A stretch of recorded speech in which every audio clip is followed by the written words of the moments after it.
అధ్యక్షతలు వస్తున్నటువంటి జగ్గయ్యపేట డిఎస్పీ నాయకులు ప్రభుదాస్ గారు, అలానే మన పార్టీ అధ్యక్షుడు పరంజ్యోతి గారు, స్పోర్ట్స్ పర్సన్ అనంత్ కుమార్ గారు, పుష్పరాజు గారు, తర్వాత శాంతిరత్న కుమార్ గారు, కేవీ రత్నం గారు, అలాగే దేవా గారు, రామకృష్ణ గారు, మరి చాలామంది చాలా కులాల నాయకులు వచ్చారు. పూర్ణచంద్ర గారు నా పేరు వచ్చారు. నా పేరు కాబట్టి నేను మర్చిపోయాను చెప్పడం. సో నాకు ఇక్కడ నచ్చిన విషయం ఏంటంటే ప్రభుదాస్ గారు అన్ని కులాల వాళ్ళని కలిపారు, తీసుకొచ్చారు, మీరు వచ్చారు. ఇలా కలవండి చాలు, వారానికో నెలకు ఒక్కసారి కలవండి, ఈ నియోజకవర్గం మీ అదుపులోకి వస్తుందని మాత్రం ఇచ్చారు. కలిసి ఏం చేయక్కడ కలవండి చాలు, కలిసి సమస్యల మీద మీ అసంతృప్తిని మీ అసమ్మతిని తెలియజేయడం చాలు. ఈ తెలియజేయడం ద్వారా ఖచ్చితంగా ప్రజల్లో ఎవరైతే ఈ నియోజకవర్గాన్ని పాలిస్తున్నారో వాళ్ళలో ఆలోచన ఉండవచ్చు. ఈ ఆలోచన రేకెత్తించే విధంగానే ఈ రోజున నేను రిటైర్ అయ్యాక ప్రైవేట్ కంపెనీలో జాబ్ చేసి కూడా ఎందుకు చేరానంటే నాలో మీలో ఎంత అసంతృప్తి ఉందో నాలో కూడా అంత అసంతృప్తి ఉంది కాబట్టి ఈ సమాజం ఎప్పుడు బాగుపడుతుంది, ఈ రెండు కులాల పాలన మధ్య జనాలు నడుగుతున్నారు, ఎప్పుడు ఈ సమాజానికి మంచి జరుగుతుంది, ఈ రాష్ట్రానికి ఎప్పుడు మంచి జరుగుతుంది అనేటువంటి దృష్టితో నేను ఏం చేయాలో పాల్గొనాలి. ఏ పార్టీలో చేరాలో చెప్పండి. నేను ఏ పార్టీలో చేరితే ఏమవుతానేమో, టీడీపీలో చేరాలని అనుకోండి, ఏమైతానో ఎమ్మెల్యేని అంతాను అనుకోండి, టికెట్ ఇస్తే ఈ వేవ్ వచ్చింది కాబట్టి ఎమ్మెల్యే కూడా అయి ఉండేవాడు, అంతే కదా. తర్వాత ఏం చేస్తాను, ఏమైనా చేయగలమా, చేసే అధికారం వస్తుందా, లేదు వైసీపీ వచ్చిందనుకున్న అందులో చేరితే ఏమైనా చేయగలుగుతారా? సో నేను చెయ్యాలి, ఈ ప్రజల యొక్క ఎవరైతే ఈ వెనుకబడిన బీసీ వర్గాలు కానీ, ఎస్సీ వర్గాలు కానీ, ఎస్టీ వర్గాలు కానీ, మైనారిటీ వర్గాలకు కానీ ఏమైనా చేసే పరిస్థితి ఉందా ఆ పార్టీలో ఉంటే మీరు నాకు చెప్పండి. నమ్మకం ఉందా మీకు చేయగలమని? నాకు నేనుగా హెల్ప్ చేసుకోవాలి. నేను ఒక మంత్రి పదవిని సాధించవచ్చు, నేను ఒక కంపెనీ పెట్టుకోవచ్చు, ఎక్కడో భూములు ఏదైనా అవసరమైతే భార్యను సంపాదించుకోవచ్చు, నేను బెనిఫిట్ అయ్యి పైకి రావచ్చు, అంతే కదండి. చేసేది ఎవరైనా చేసేది అదే కదా. కానీ ప్రజలకు నేనేమి చేయలేదు కాబట్టి ప్రజలకు మేలు చేయడానికి నాకు కనపడిన ఒకే ఒక పార్టీ దేశంలో బహుజన్ సమాజ్ పార్టీ. ఈ పార్టీయే ఈ బీసీల గురించి, ఎస్సీల గురించి, ఎస్టీల గురించి ఆలోచించే పార్టీ, స్వచ్ఛమైన పార్టీ అని కాబట్టి నేను ఈ పార్టీలో చేరాను. నాకు ఇక్కడ ఉన్నటువంటి సిద్ధాంత బలం ఏదైతే ఉందో అది నచ్చింది.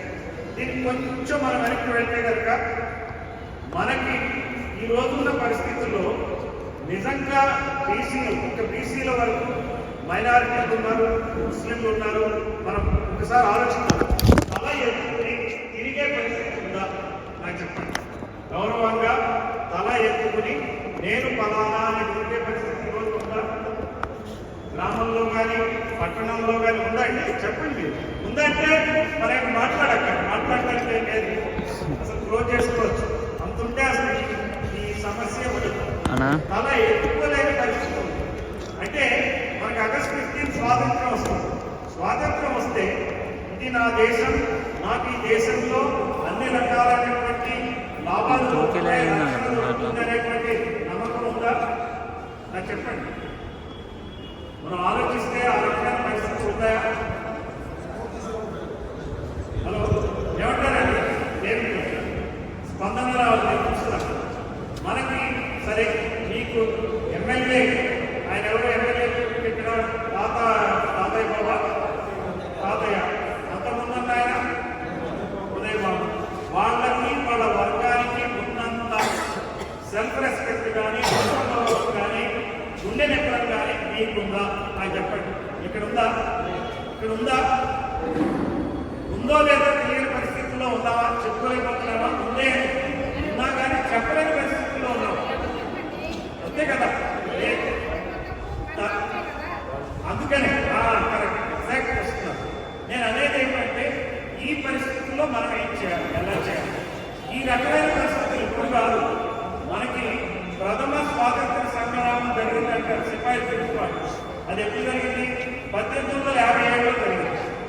1947లో మనకి స్వాతంత్రం వస్తే 1857లో మొదటి స్వాతంత్ర సంగ్రామం జరిగింది, సిపాయి తిరుగుబాటు అంటారు. దానికి ముందే పుట్టినవాడు జ్యోతిబా పూలే. దానికి ముందే పుట్టినవాడు 1927లో పుట్టాడంటే కరెక్ట్గా 30 సంవత్సరాల ముందు పుట్టాడు. నిజంగా ఆ రోజున ఈ ప్రశ్నలు వచ్చినాయి.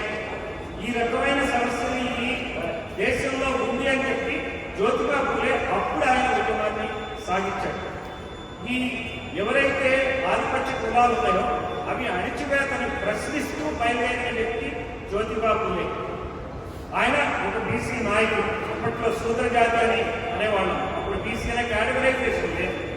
ఆ తర్వాత దాన్ని బట్టి వరుసగా మనకి సాహు మహారాజరావు మరి అంబేద్కర్ ఉద్యమం చేపట్టడం, అందులో క్రమంగా ఈ రోజున మనకి బీసీలకు రిజర్వేషన్ వచ్చినాయంటే, ముస్లింలకు రిజర్వేషన్ వచ్చినాయంటే ఎన్ని సంవత్సరాలు పట్టిందో మీరు ఆలోచించండి. బీసీలకు ఆంధ్రప్రదేశ్లో రిజర్వేషన్ వచ్చింది 1972లో, కానీ స్వాతంత్రం వచ్చింది 1947లో.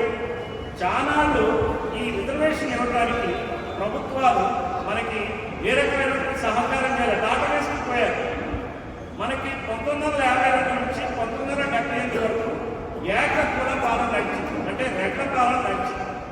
ఈ రెడ్ల పాలనలో మనకి దాదాపుగా 10 సంవత్సరాలు బీసీలకు రిజర్వేషన్ లేకుండా కాలాటం వచ్చింది. ఒక చాలా ఉద్యమాలు చేస్తే కానీ, చాలా రకరకాల ప్రయత్నాల ద్వారా కానీ బీసీలకు రిజర్వేషన్ చాలా మంది దాని గురించి ప్రయత్నించారు. శివశంకర్ గారి దగ్గర నుంచి, దామోదరం సంజయ్ గారి దగ్గర నుంచి రకరకాల ప్రయత్నాలు చేయంగా మనకి రిజర్వేషన్ వచ్చింది. అంటే మనం అప్పటి నుంచి మెల్లకున్నాం. బీసీలు ముఖ్యంగా వదిలేశాం. ఎవరో ఒకరు వచ్చి ఏదో ఒకటి చేస్తారులే, మన జీవితం ఇంతే, మన కర్మ ఇంతే అనేటువంటి ధోరణిలో మణిగి ఉండటం వల్ల మనకి 10 సంవత్సరాలు పట్టింది. నేను అనేది ఏమంటే, మనం ఎప్పుడూ దీని గురించి మనకు అవగాహన లేదు, చెప్పింది లేదు. మనం ఏం చేసామంటే ఏదో ఒక రంగులో పడ్డాం. కాంగ్రెస్ టీడీపీయా? టీడీపీ మనకి 1983లో వచ్చింది. 1983 నుంచి ఇప్పుడు 2024 వరకు వికుల పాలన సాగుతుంది రాష్ట్రంలో. వికుల అంటే 2 కులాల పాలన సాగుతుంది. సో ఒకటి తర్వాత ఒకళ్ళు వస్తున్నారు. అంతేగాని వేరే కులాల వాళ్ళకి, బీసీలకి ఏ రకమైనటువంటి అస్తిత్వం లేనటువంటి పరిస్థితి ఏర్పడింది. రాజకీయమైన అస్తిత్వం లేదు.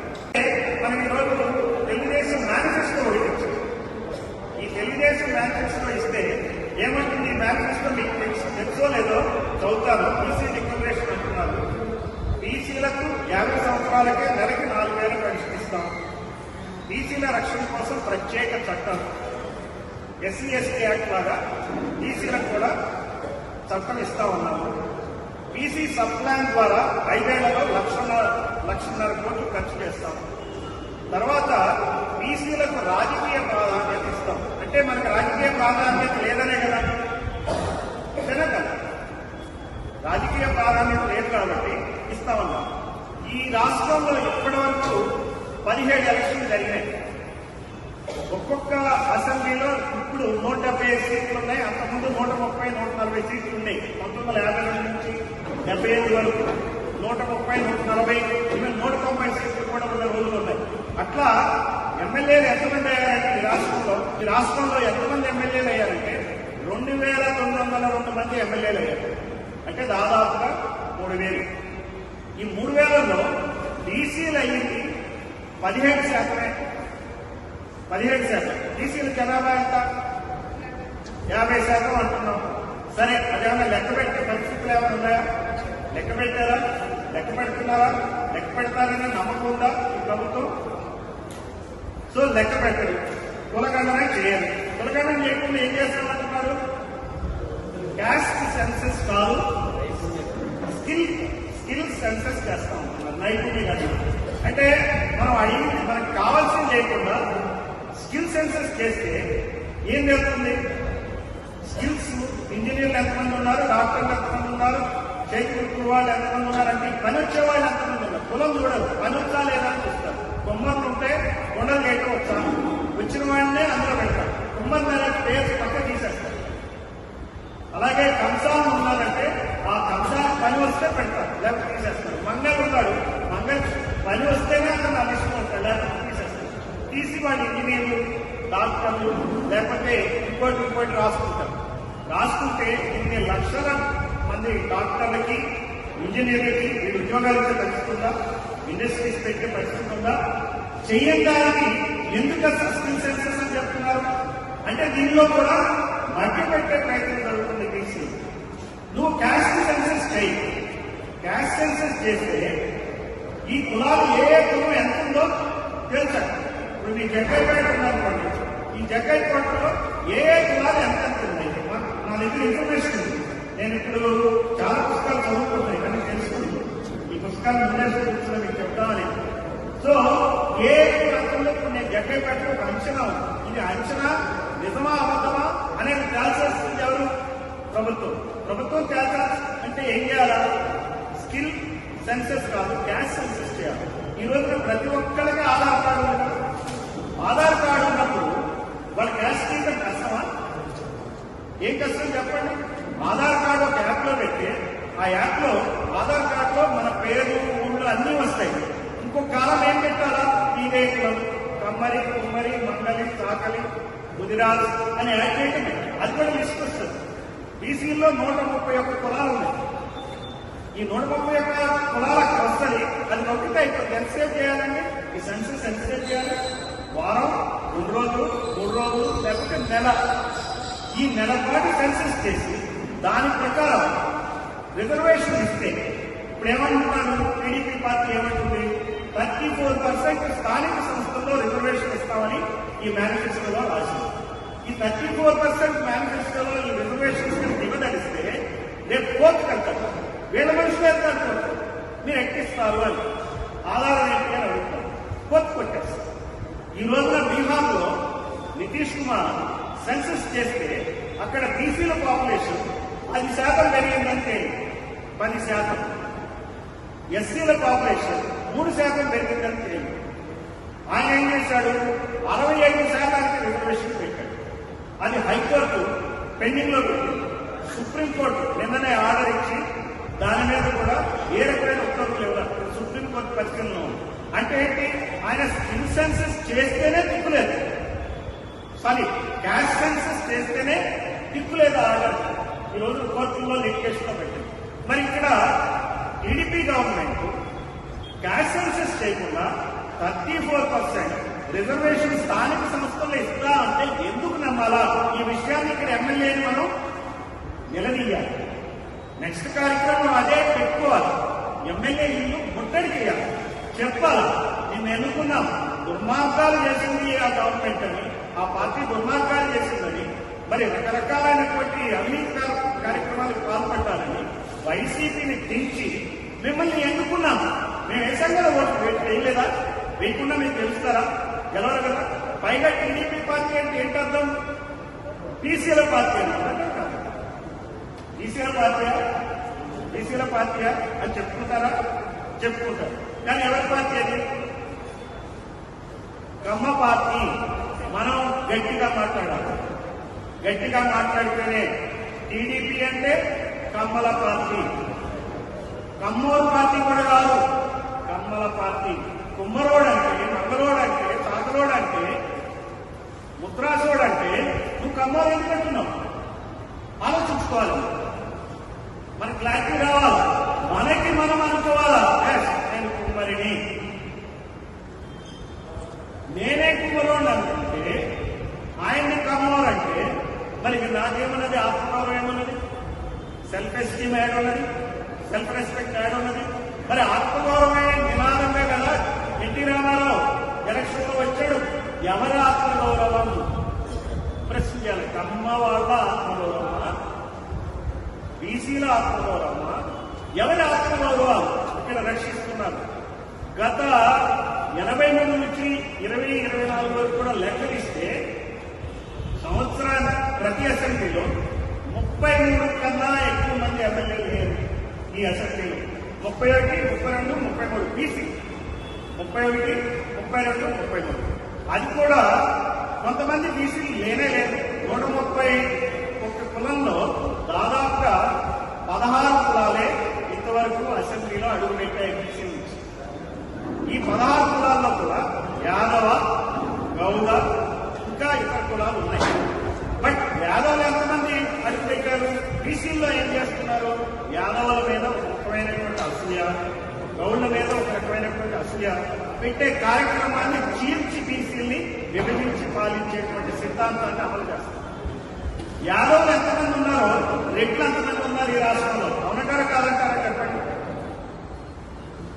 గౌట్లు, కమ్మలు ఎంతమంది ఉన్నారో గౌట్లు కూడా అంతమంది ఉన్నారు. అవునంటారా కదా? మరి కమ్మ ఎమ్మెల్యేలు ఎంతమంది ఉంటున్నారు? మరి రెడ్డి ఎమ్మెల్యేలు ఎంతమంది ఉంటున్నారు? మరి వాళ్ళు ఉన్నంత యాదవులు ఉండాలిగా, గౌట్లు ఉండాలిగా, లేదుగా. గౌట్లు యాదవులు కలిపి ఎంతమంది ఉన్నారు? 7-8 మంది ఎమ్మెల్యేలు కన్నా ఉండట్లేదు, 10 కన్నా ఎక్కువ ఉండట్లేదు. అదే కమ్మలు రెడ్లు కలిపి ఎంతమంది ఎమ్మెల్యేలు ఉంటున్నారు? గత అసెంబ్లీలో 2019లో రెడ్లు 50 మంది ఉన్నారు, కమ్మలు 17 మంది ఉన్నారు.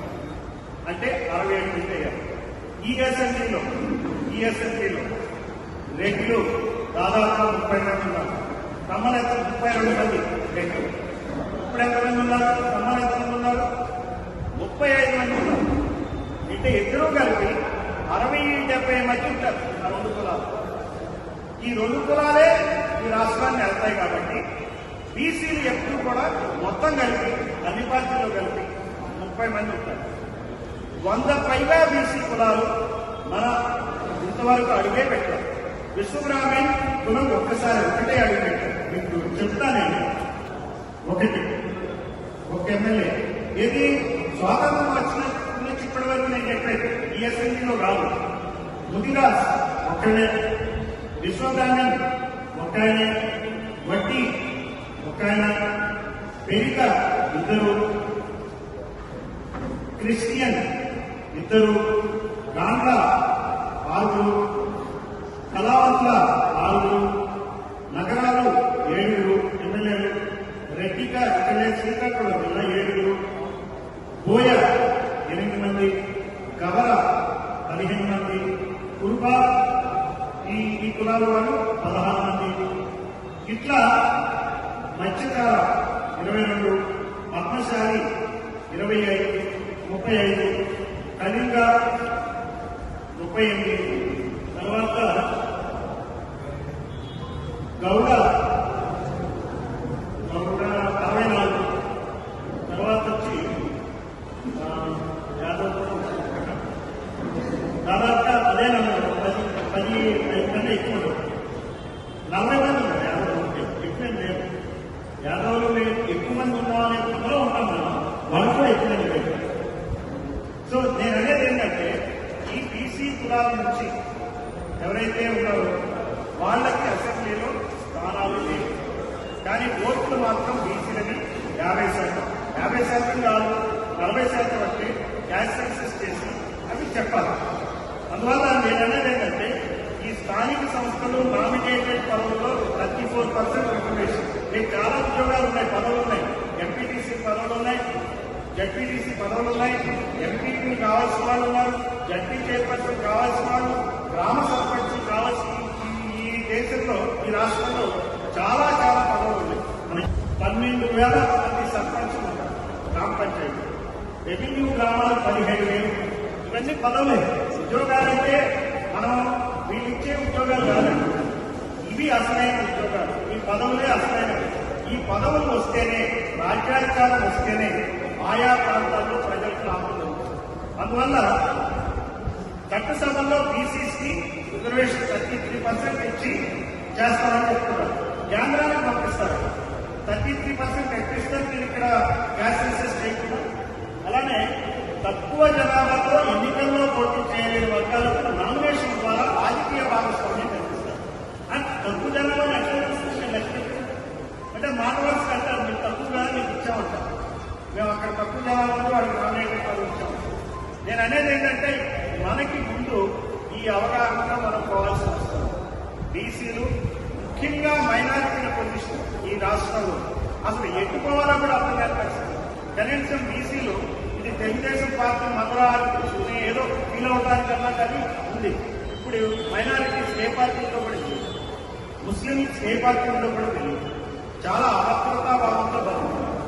అందువల్ల మనం చూడాల్సింది ఏంటంటే ఈ వాస్తవ పరిస్థితి ఇవి ఏవైతే ఉన్నాయో మేము ముందుకున్నాం. మరి మీరు డిస్కస్ చేయండి, ఏ రకంగా మనం ఆలోచించాలి, ముందు అవగాహన రావాలి. మన వాళ్ళకి, మన కుటుంబాలకి, మన పిల్లలకి చెప్పాలి. మంచి ఇంజనీర్గా, మంచి డాక్టర్గా ఈ ఉద్యోగం తెచ్చుకో, ఆ ఉద్యోగం తెచ్చుకునే దానికే మనం పరిమితమై ఉన్నాం. అది కాకుండా ఈ పదవులు కూడా పొందటానికి తల ఎత్తుకుని సమాజంలో తిరగాలంటే ఒక అధికార పదవి లేదే ఆ సమాజంలో ఆ కులం మనదాలదు. కులం ఎప్పుడైనా సరే అంబేద్కర్ ఆయన మాట్లాడతారు, రాజకీయ అధికారం లేని కులాలు అంతరించిపోతాయి. ఈ రోజు కొన్ని కులాలకు కనపడట్లేదు, వెళ్ళిపోతున్నారు, ఏదో ఒక కులంలో కలిసిపోతున్నారు. అందువల్ల ఈ అభివృద్ధి చెందరు, అనామకులుగా మిగిలిపోతారు.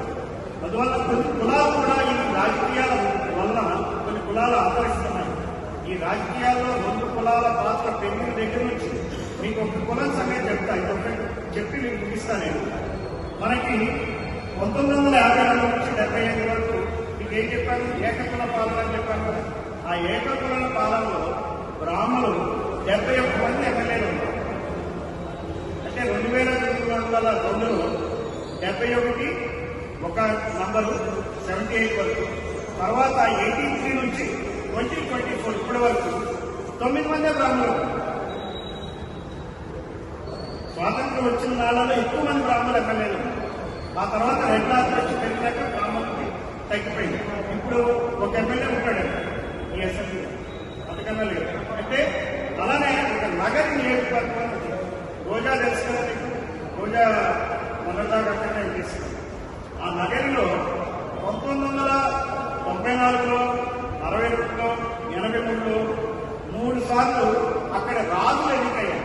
ఇప్పుడు రాజులు అక్కడ ప్లేస్ రెడ్డి కమ్మ వర్గాల మధ్య రెడ్డి వర్గాలు వచ్చాయి అక్కడ సాగుతుంది. అంటే ఏమవుతుందంటే ఇలానే మిన్నకుంటే ఈ గ్యాస్ సెన్సెస్ చేయకుండా మనకి ఎమ్మెల్యే పదవులు రాకుండా, ఎంపీ పదవులు రాకుండా, మినిస్టర్ పదవులు రాకుండా ఉంటే కొన్నాళ్ళకి ఈ కులాలన్నీ అంతరిస్తాయి. అంత అనామకమైనటువంటి జాతిలాగా తయారవలసి వస్తుంది. అంతేకాదు రేపు గ్యాస్ సర్టిఫికేట్ కూడా దొరకవు, రిజర్వేషన్ కూడా దొరకవు. నువ్వు కావు కదా, నువ్వు పైనున్నావు, నువ్వు చౌదరి కదా అంటే ఏంటంటే బయట చెప్పుకోవాలంటే మనం వేరే కులంలో చెప్పుకోవాలి, లేకపోతే మన గౌరవం ఉండవు.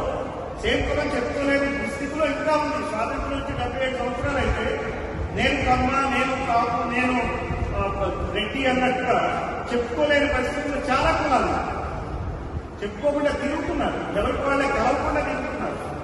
అందువల్ల ఇవి మనం ఇప్పటి నుంచి ప్రశ్నించకపోతే ఖచ్చితంగా మనకి నష్టం జరుగుతుంది. అందుకే బీసీలే ఇప్పుడు రాజకీయంగా అధపాతాళంలో ఉన్నవాడు బీసీలే.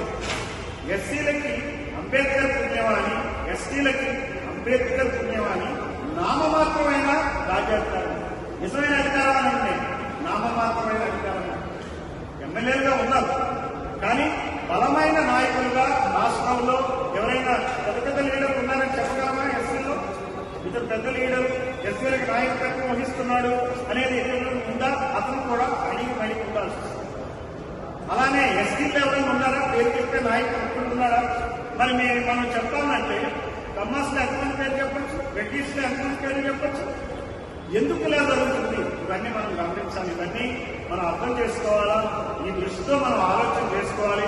దీనికి ఏం చేయక్కర్లా, దీనికి కత్తి తీసుకుని కట్టాలు తీసుకుని యుద్ధం చేయక్కర్లా, పొడవక్కర్లా.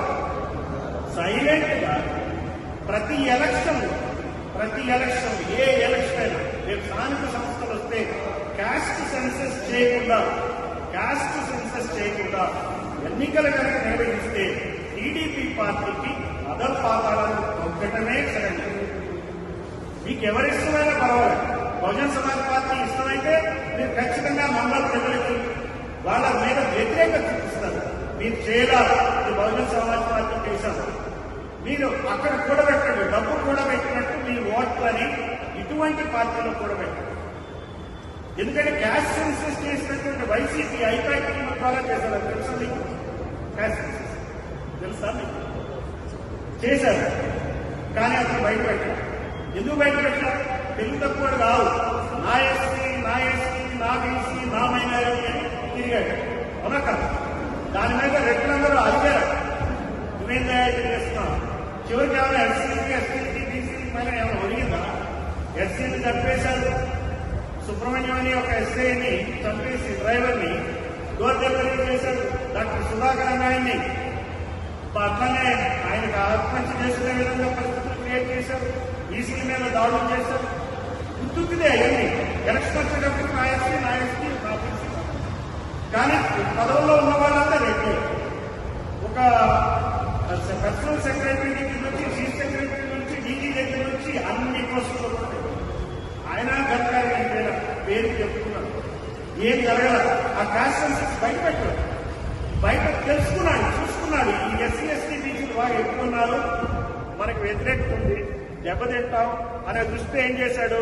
ఆ క్యాస్ట్ సెన్సస్ బయట పెట్టాడు. సరే, ఈ గవర్నమెంట్ వచ్చింది కదా, వైసీపీ మీద అవినీతి ఆరోపణలన్నింటినీ భయంకరంగా వెళ్తున్నారు కదా, మరి ఈ డాక్యుమెంట్ తీసి బయట పెట్టచ్చు కదా. డాక్యుమెంట్ తీసే తప్పనుకోండి, తప్పని చెప్పి దాని మీద శ్వేతపత్రం ఇవ్వచ్చు కదా. ఎందుకు శ్వేతపత్రం ఇవ్వరు వాటి మీద? అంటే మీరు కొట్లాడుకోండి, మేమెప్పుడు కూడా ఆ పక్కన ఉంటావా, ఈ పక్కన ఉంటావా, మమ్మల్ని ఎప్పుడు నువ్వు అటుంటావా, ఇటు ఉంటావా.